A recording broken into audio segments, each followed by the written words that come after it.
एका दिवसात तयार होणारं हे होममेड ईस्ट आहे। याचा वापर तुम्ही कोणत्याही बेकरी प्रोडक्टमध्ये करू शकता। पाहू शकता अगदी आपण घरी एका दिवसात होममेड ईस्ट तयार केलेलं आहे। त्यासाठी घेतलेलं आहे ते 1 वाटी गव्हाचं पीठ आणि इथे थोडंसं 2 ते 3 चम्मच गरम पाणी आहे, 1 चम्मच साखर।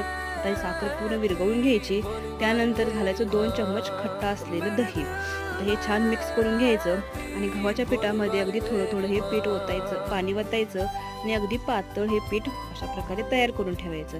आता हे मी दाखवण्यासाठी तुम्हाला इथे ग्लासचा वापर केलेला आहे, तर तुम्ही डब्याचा वापर करू शकता।